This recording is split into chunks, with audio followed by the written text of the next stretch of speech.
Viking Age is often portrayed as a time of exploration, conquest, and expansion by Scandinavian warriors. However, one of the lesser known but critical aspects of Viking society was their involvement in the global economy, including the human slave trade. While Viking raids and pillaging are frequently highlighted, their role as traders, particularly in the buying and selling of human beings, remains a vital part of their history. In this global network, the Moors, who were predominantly black Africans ruling vast territories in the Iberian Peninsula and North Africa, played an essential role. The Moors bought European slaves from the Vikings, underscoring the reality that slavery is not a phenomenon unique to any single race or culture. Rather, it was a transcontinental system involving various peoples, including Africans who bought and sold slaves of different ethnic backgrounds, including white Europeans. The Vikings were more than just marauding warriors. They were also traders, deeply embedded in the economic systems of the time. Slavery was an integral part of their society, as it was for most civilizations, and Viking raids often resulted in the capture of slaves, known in Old Norse as thralls. These captives were either used for labor within Viking households and farms, or traded for goods with other societies, including the black African Moors. The primary source of slaves for the Vikings was the various peoples they encountered during their raids across Europe. They targeted the British Isles, the Slavic territories in Eastern Europe, and parts of modern-day France. Vikings would descend upon villages, monasteries, and towns, capturing people to be sold as slaves.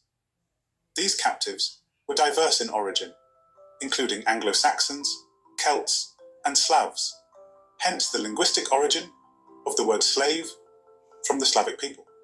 The enslaved captives were taken back to Scandinavian markets or transported along Viking trade routes. From there, they were sold in major trading hubs or exchanged with other civilizations, including the Moors in Africa and the Iberian Peninsula. The Viking slave trade was not merely a European affair. It was a transcontinental system involving African buyers, underscoring the shared global participation in slavery. Slavery was a fundamental part of Viking society. Thralls worked as laborers on farms, artisans, and domestic servants, fulfilling essential economic roles. However, Vikings were not content to keep all of their captives for themselves.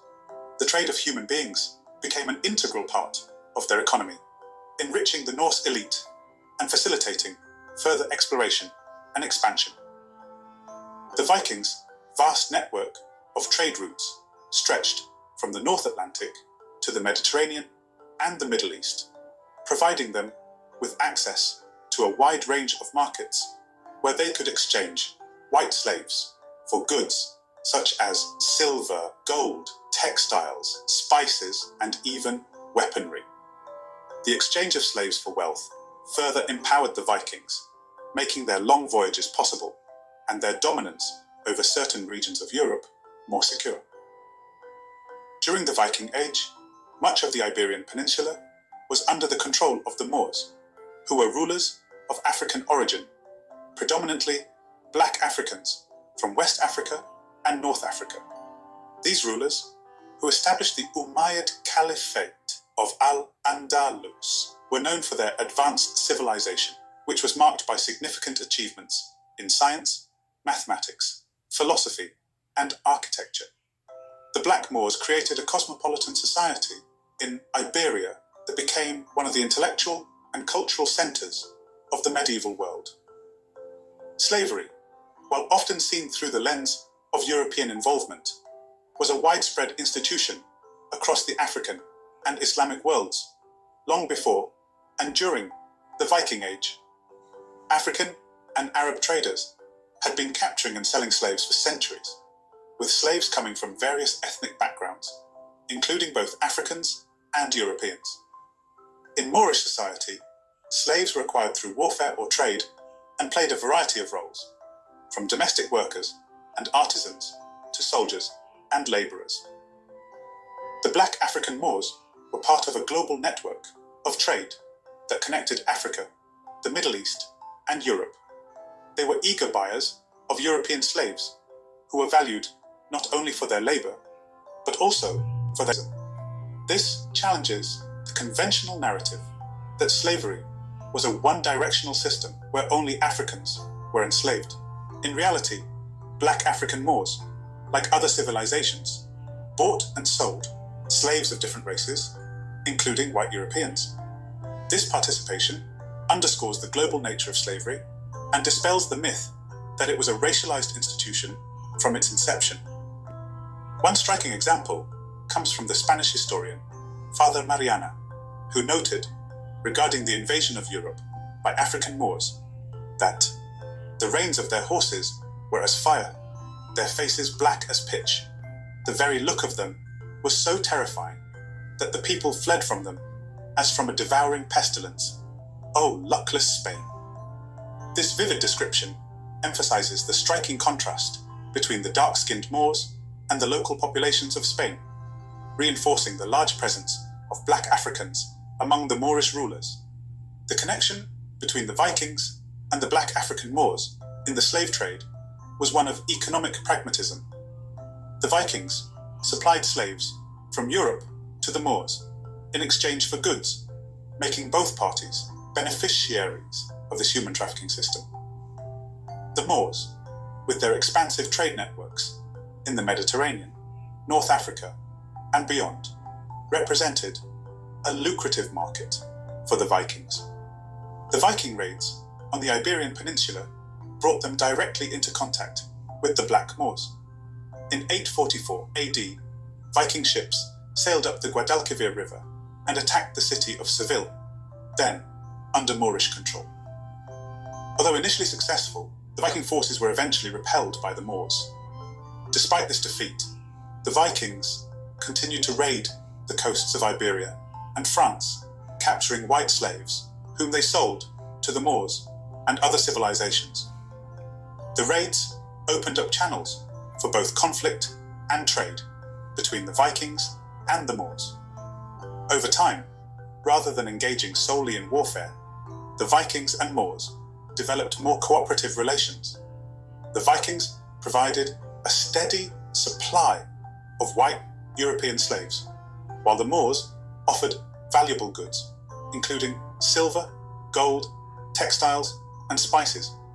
This trade relationship highlights the pragmatism of both civilizations, where economic benefit often outweighed ideological or religious differences.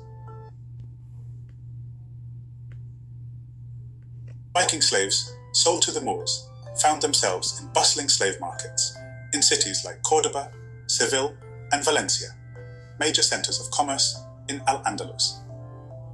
These European slaves were in high demand among the black African Moors, partly because of their rarity and distinct physical characteristics. Female slaves, in particular, were often used in domestic service or within harems, while male slaves were employed as soldiers, bodyguards, or laborers. The Viking slave trade, therefore, became an essential part of a broader Mediterranean and North African system of exchange, where slaves of different races were traded across continents. The Moors' participation in this trade, alongside other African societies, challenges modern assumptions that the African continent was only ever a victim of slavery. Black African Moors were active agents in the global trade of human beings, buying and selling white European slaves, among others. The Viking Moorish slave trade had profound implications for both civilizations. For the Vikings, the economic benefits were immense. The wealth acquired through the sale of slaves allowed them to finance their long voyages and further exploration. It also helped sustain their dominance over certain parts of Europe, as the influx of foreign goods and wealth strengthened their economies. For the black African Moors, European slaves provided labor and military power. These slaves played critical roles in the economy of Al-Andalus contributing to agriculture, construction, and domestic service. Some even found themselves in positions of influence within the military or households, indicating the complex nature of slavery in medieval Moorish society. The exchange of slaves between Vikings and Moors also facilitated a broader cultural interaction between Northern Europe and the Islamic and African worlds. Captured slaves brought with them their languages, beliefs, and customs. And while their primary role was as laborers, they also contributed to a subtle blending of cultures. In cities like Cordoba, which was a major intellectual center, the presence of European slaves likely influenced the exchange of ideas and knowledge between different cultures. This cultural exchange was not limited to European slaves assimilating into Moorish society. It also worked in the opposite direction. Vikings, exposed to the sophisticated civilization of the black African Moors, would have carried new ideas, technologies, and knowledge back to Scandinavia, contributing to the intellectual and cultural development of the Norse world. By the end of the 11th century, the Viking slave trade began to decline, partly due to the Christianization of Scandinavia. As Viking rulers and their people converted to Christianity, the enslavement of fellow Christians became increasingly unacceptable.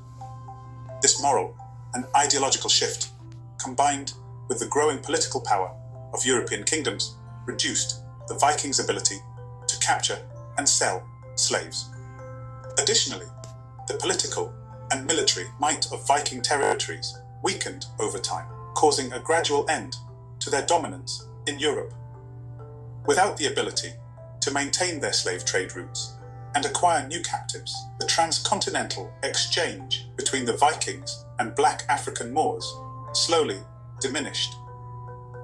In conclusion, the history of the Viking slave trade and the involvement of the black African Moors highlight the complexities of human trafficking in the medieval world.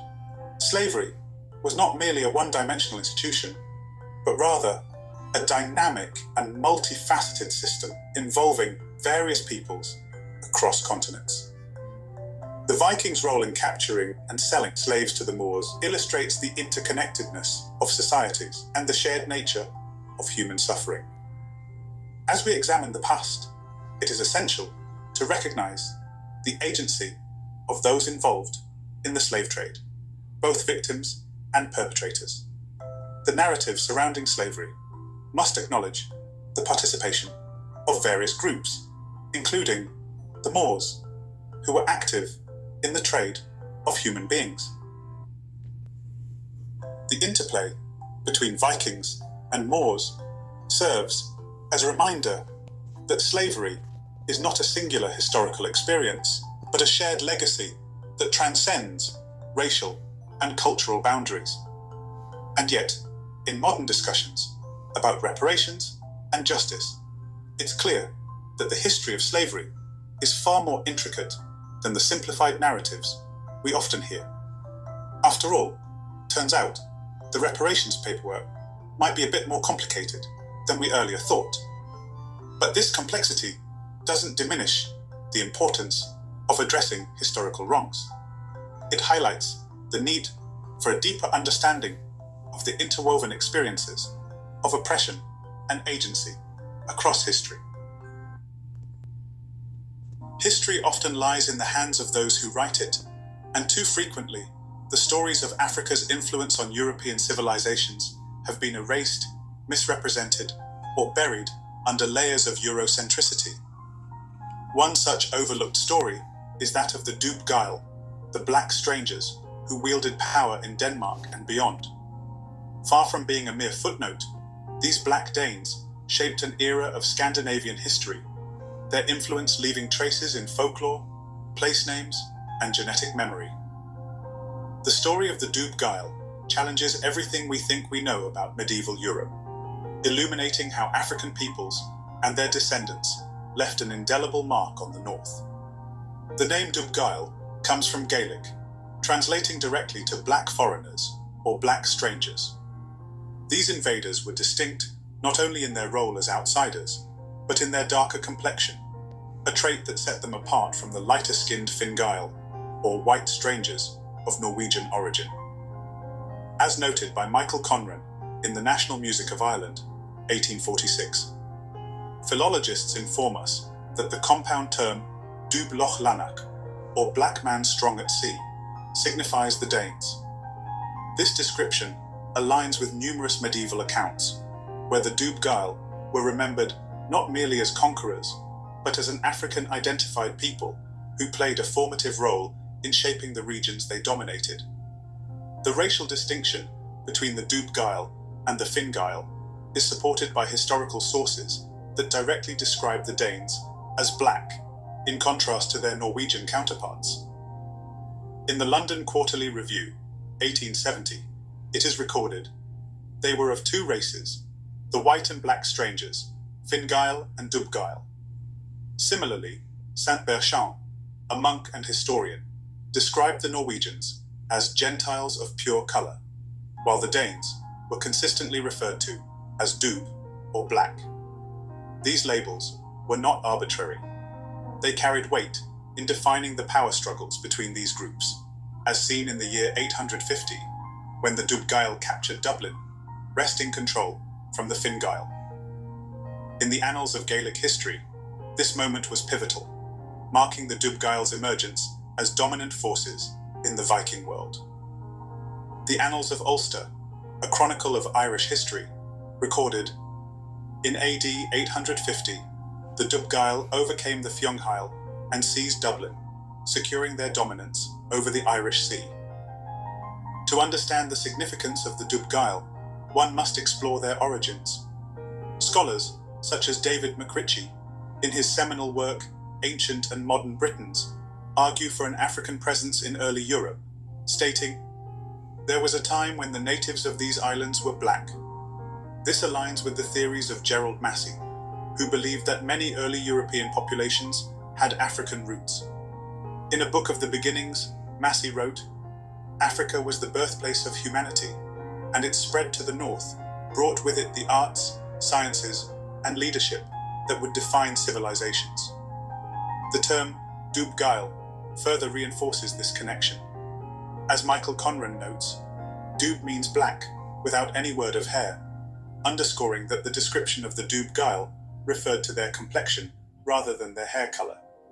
This distinction is echoed in Gaelic records that describe these people as black Lochliners, black Scandinavians, Dubh Danars, black Danes, and Dubh Genti, black Gentiles. Such names reflect not only their origins, but their identity as rulers and warriors, whose African ancestry set them apart from other Scandinavian groups. Dieter Brasch, a historian specializing in African-European interactions, further elaborates on this dynamic. Brasch suggests that the Dubhgaill were not transient migrants, but integral to the political and military structures of medieval Scandinavia. The African influence on early Europe was profound and enduring, from architecture to governance, Brasch writes, pointing to archaeological evidence of African artifacts and cultural practices in Scandinavian sites. The rise of the Dubhgaill was not limited to Ireland. After consolidating power in Dublin, they expanded their reach to Scotland and Denmark. As noted in Studies in the Topography of Galloway, 1887, these people are remembered in Gaelic records as black Lochliners, black Scandinavians, and Dubh Genti, black foreigners or people. Their maritime dominance earned them the moniker black men strong at sea, a testament to their naval prowess and ability to control trade routes and coastal settlements. In AD 877, the Dubhgaill engaged in a fierce battle with the Finngaill, seeking to consolidate their power in Ireland. The Annals of the Four Masters recount, "Ever since the Danes, or Dubhgaill, first came to Ireland, there had been a contest between them and the Norwegians, or Finngaill, for superiority. Finngaill won this particular battle. The Dubhgaill's legacy was far from diminished. They regrouped and set their sights on Denmark, where they established themselves as rulers and cultural influencers. The idea that the Dubhgaill once ruled Denmark might seem far-fetched to those steeped in traditional Viking narratives. Yet, the evidence is compelling. Linguistic and historical records consistently describe the Danes as Dubhgaill, emphasizing their darker complexion and African origins.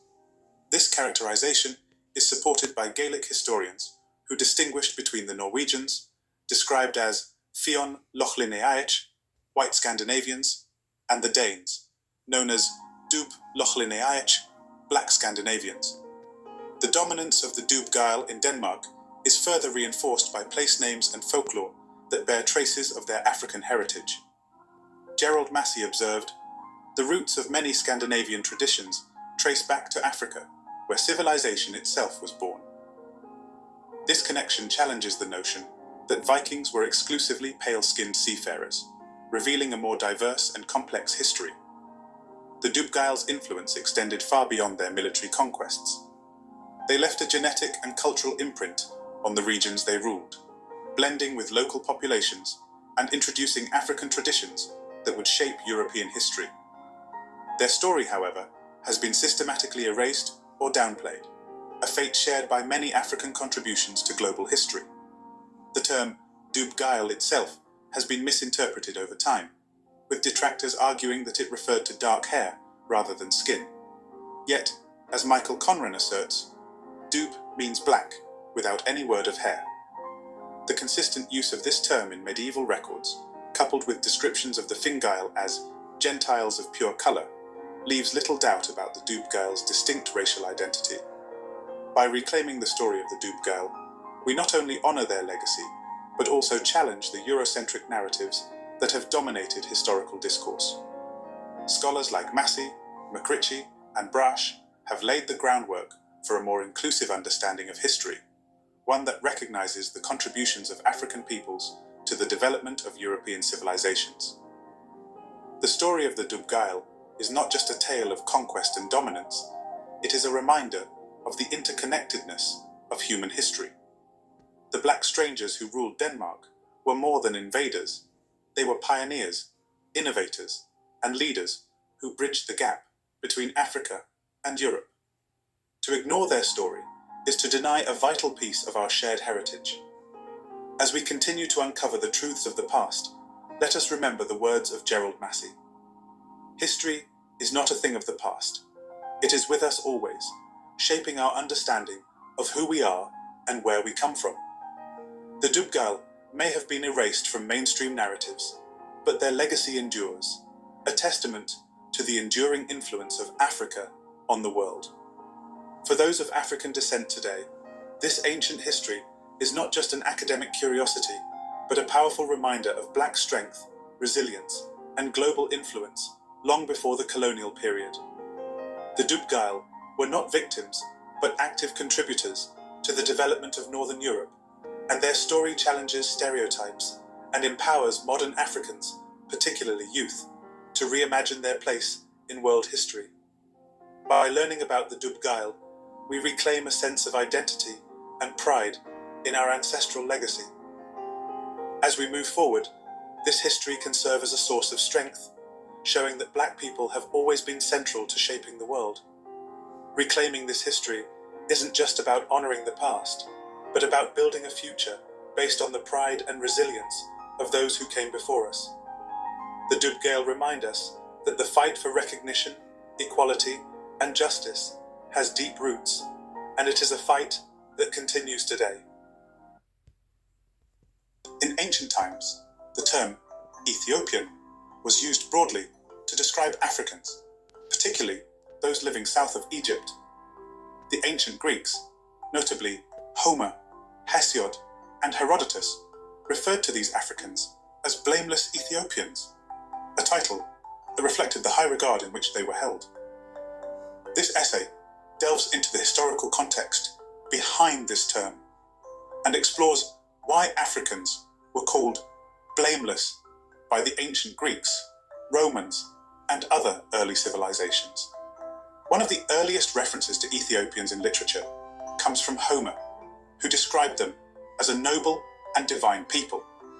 In the Iliad and the Odyssey, the Ethiopians are depicted as a race beloved by the gods, with Homer famously stating that Zeus went yesterday to ocean to a feast with the blameless Ethiopians, and all the gods followed. There is no time to sit, to the streams of ocean, to the land of the Ethiopians, where they offer a hecatomb to the gods. I go once again, so as to receive my share of the feast. This portrayal of the Ethiopians as favored by the gods underscores their elevated status in the ancient Greek imagination. Poet also contributed to this portrayal by recounting the Ethiopian king Memnon, a figure of immense reverence.